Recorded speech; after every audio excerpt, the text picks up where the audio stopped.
every student would do a ready-to-wear look and a couture look. And then we would do the show. And it was a competition, and it was first place and second place in both categories. So I had done a lot of work. A lot of work. And it turns out after I had agreed to the Amtrak competition, another opportunity came up for me in Miami, Florida. So, of course, I had said yes to that as well. Turns out I had to run in between shows.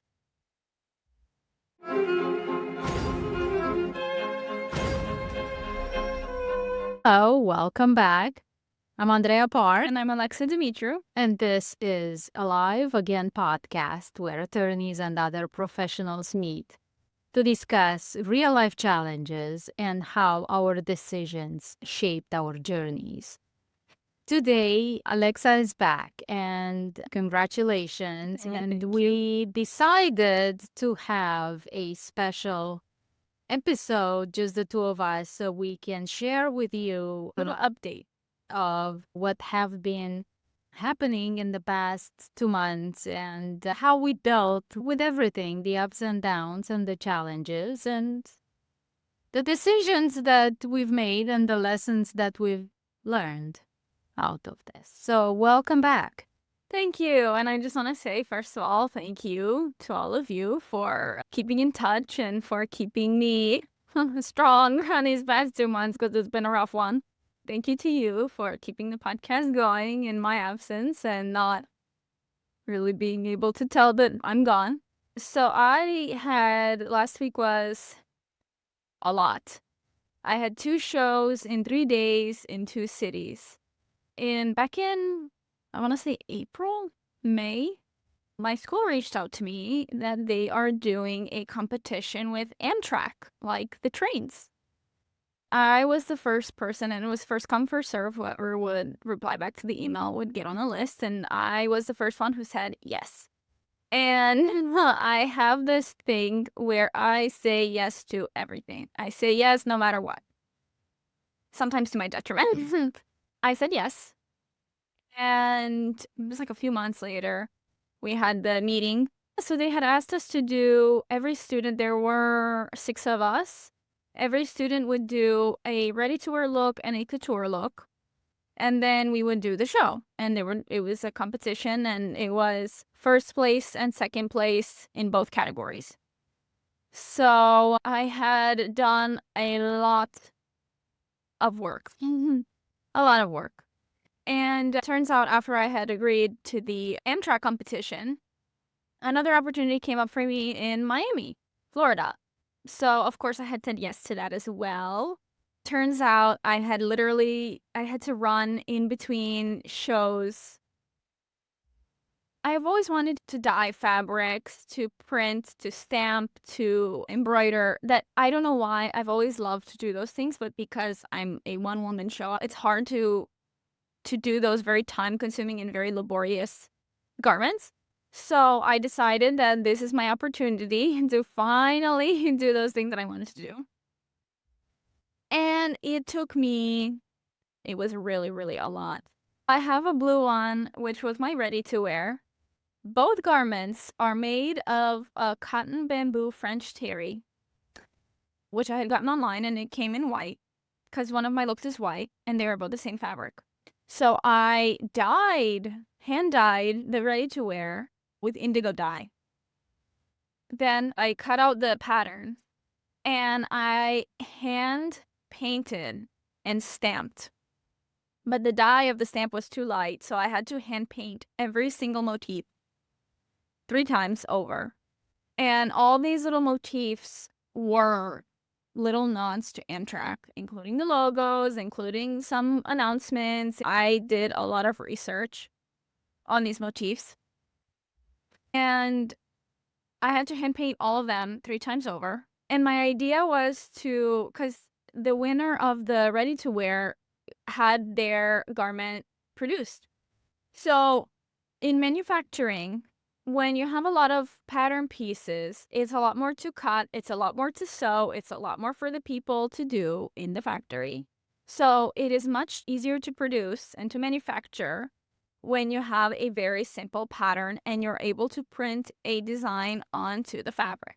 So that was my idea, to have a very simple, elegant, nice pattern and to be able to have that impact that they were looking for through the pattern of the fabric. So that's exactly what I did. I hand painted every single motif 3 times over because the dye was too light. Then for the couture, it's a white look and it's all padded on the top, on the chest, the back, the lower back, the elbows, knees, and the neck here are all padded. So I had to do those padding areas, and then they're embroidered with beads as to be the lines of your journey, and you're literally wearing your journey on your sleeve. So I also embroidered the logo on the left side, and I mean, she helped me with that a little bit because we were getting to like a time crunch.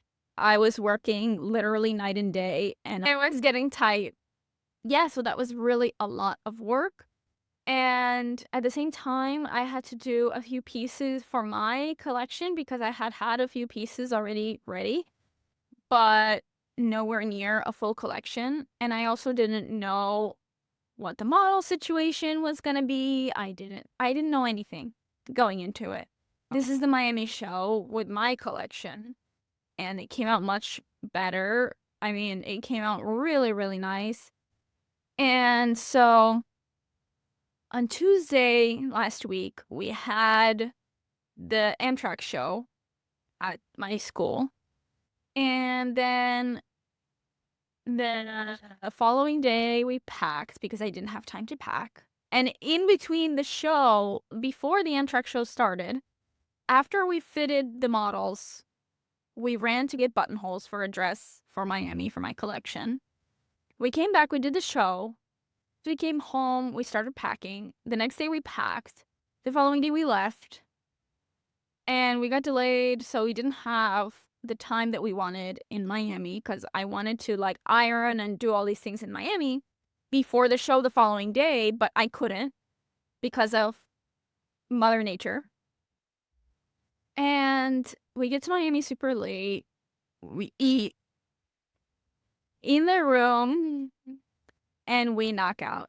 And then the next morning, I had to iron everything. Yeah.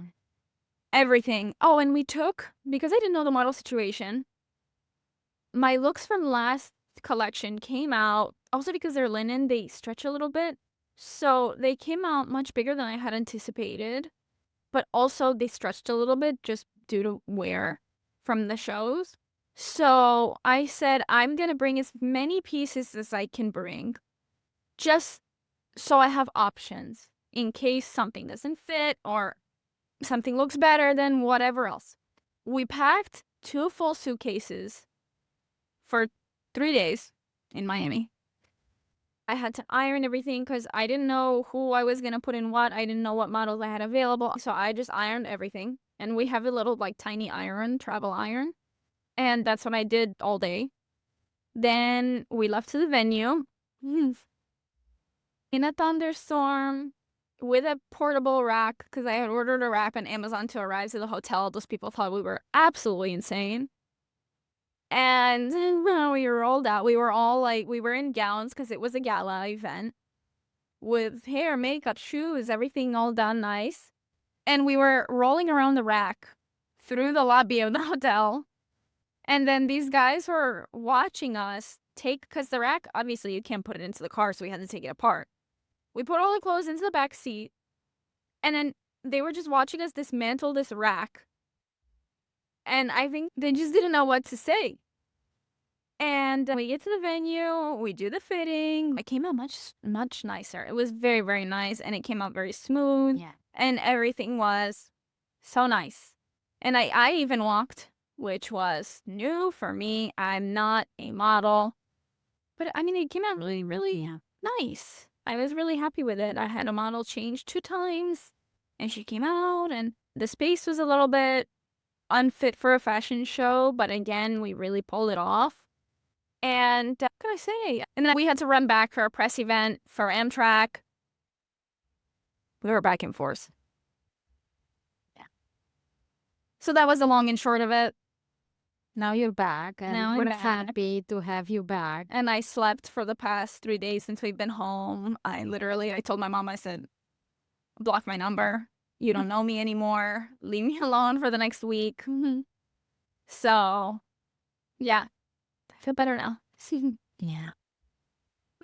So that's what Alexa experienced. What I had experienced was the fact that I had a lot of work for my business. And among other things, we had construction to the front of the facade of our building and the apartment on top of us. So you're being drilled from 3 sides. Decided Front, side, above decided to do construction on the apartment without a heads up. So I was practicing my letting go and acceptance, and I kept saying the serenity prayer in my head like a mantra for days and days, because I realized that there are things that literally cannot have control over.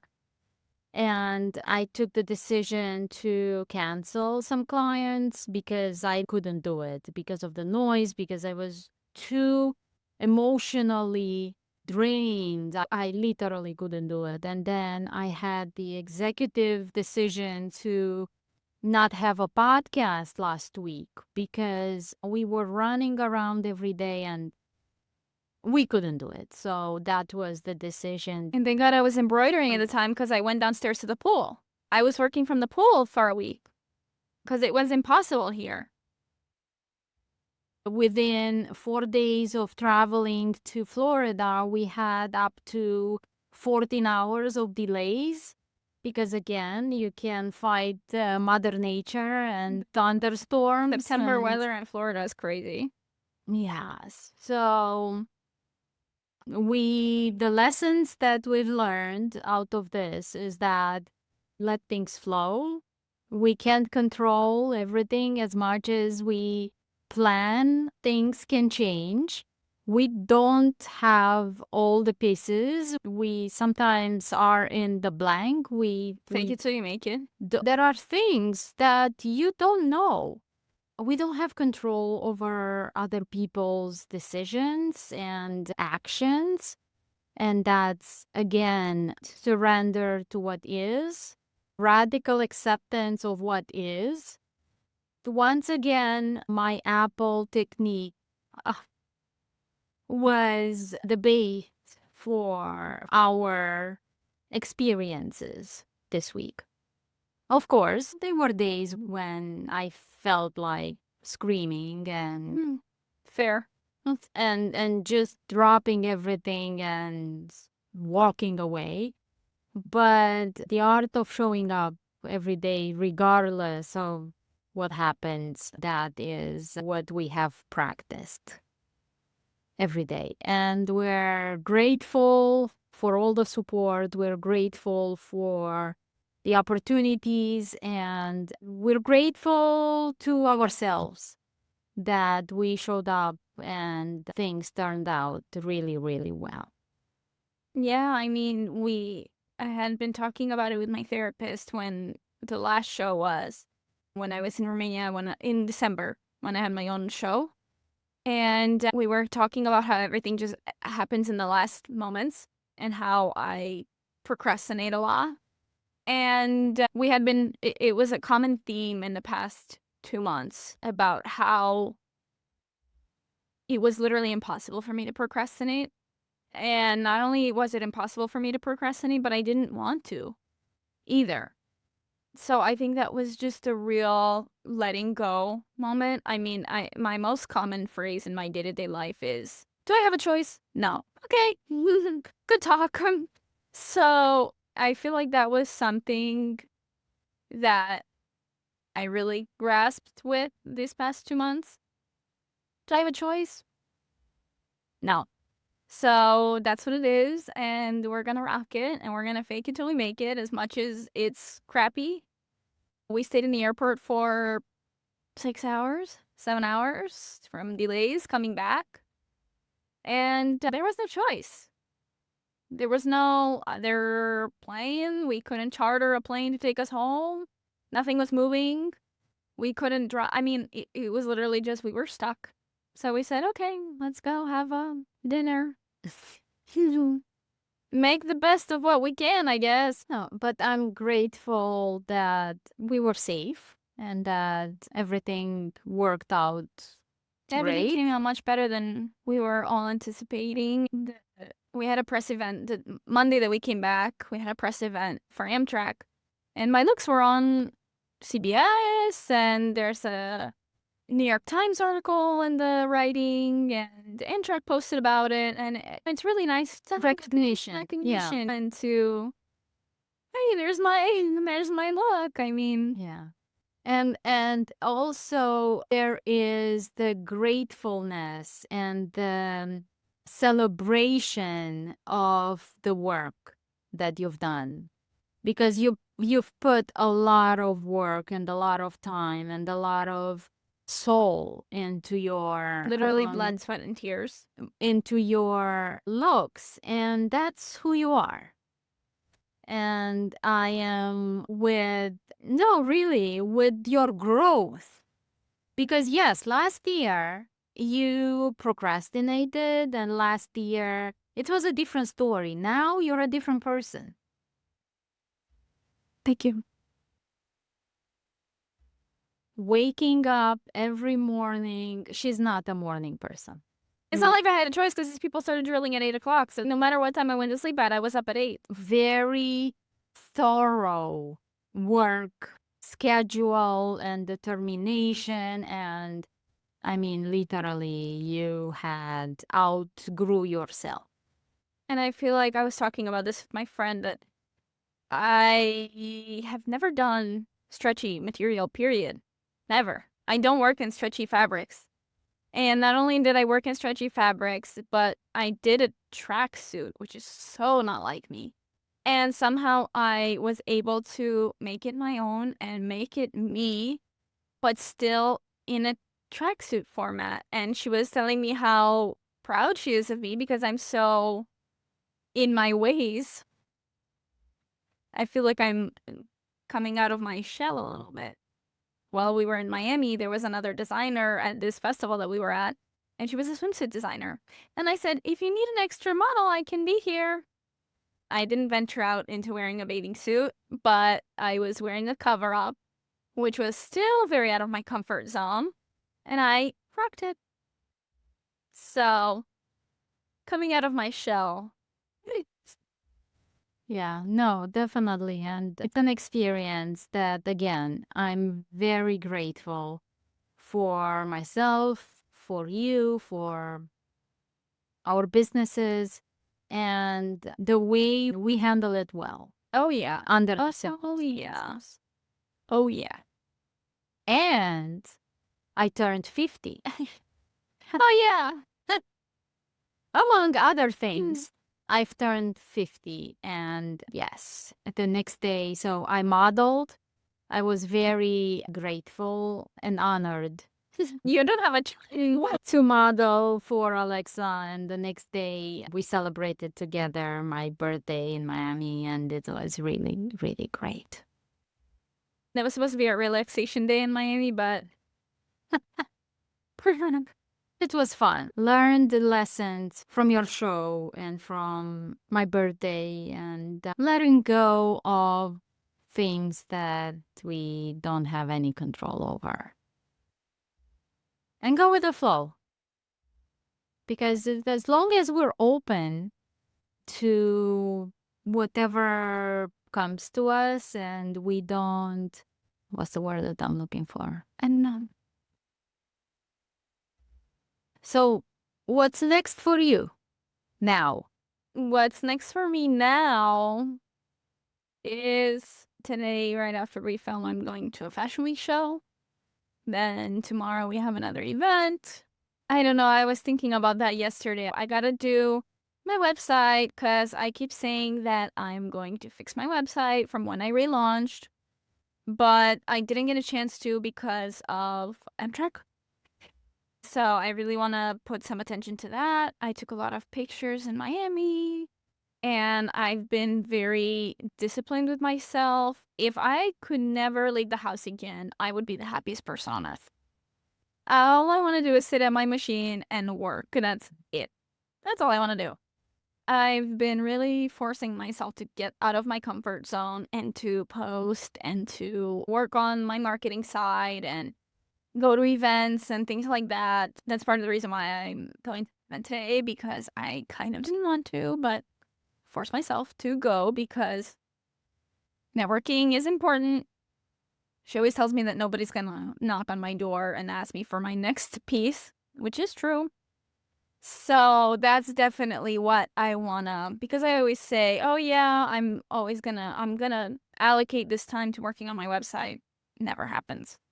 Yeah, that's definitely something I want to focus on because everybody, especially in Miami, everybody was asking me, oh, what about your website? And I had to tell them, oh, it's not done yet. They were asking, where can we get the pieces? Do you have an online store? How do you sell your stuff? And for example, this is one of the pieces. This gorgeous dress is another piece. And yeah, basically, We are the marketing department. We are the model. I'm the seamstress, the tailor, the fabric sourcer. I mean, right. But we need to put them out in the world for people to see. And we promise you and ourselves that will be done. I keep taking videos of me working so I can do like a video for like TikTok and Instagram and Reels and stuff like that. Doesn't happen. So I did so well with the launch of the brand and with the sale, with all those videos that I put out. And I don't know. So, all right. So now that we're approaching the end, I want to ask you, in the past, Me? yes, you, in the past 2 months, what was one activity that made you feel more alive?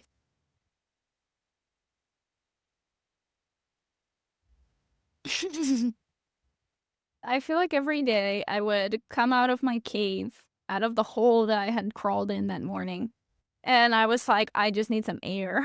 And that's what I feel like I would say every day. I would just come out and I would say, I need some air. We got to go out.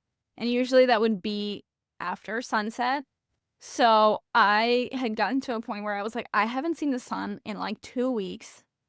Because every time I would be outside, it would be nighttime. And I realized that this is not making me feel more alive, but I feel obviously I enjoyed what I did because I enjoyed it. I really did. Look, in the moment, I absolutely hated it and I couldn't wait for it to be over. But looking back, I really, really enjoyed it. I wouldn't have done it if I wouldn't have enjoyed it. Looking back, I'm very happy that I did it.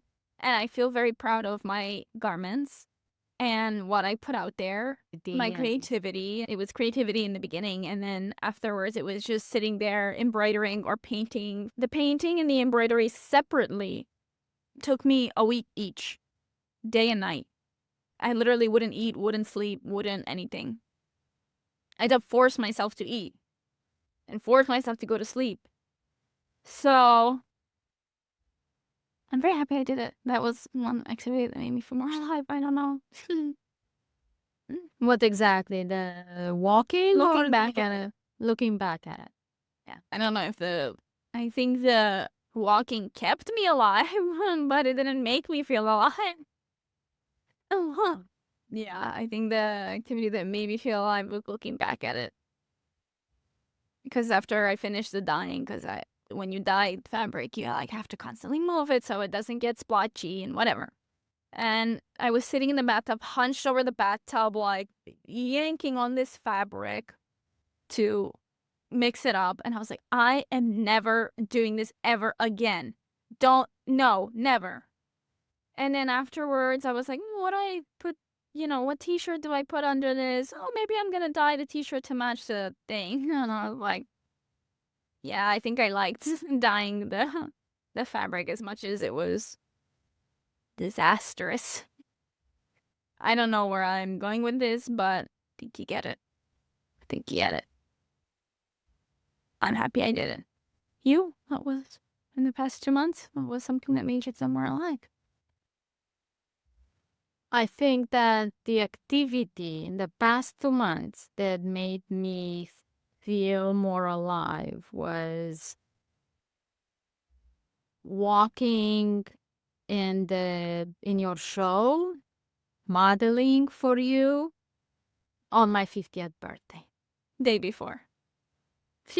Before. She came up to me and she was like, "It's midnight in Romania already, so it's my birthday."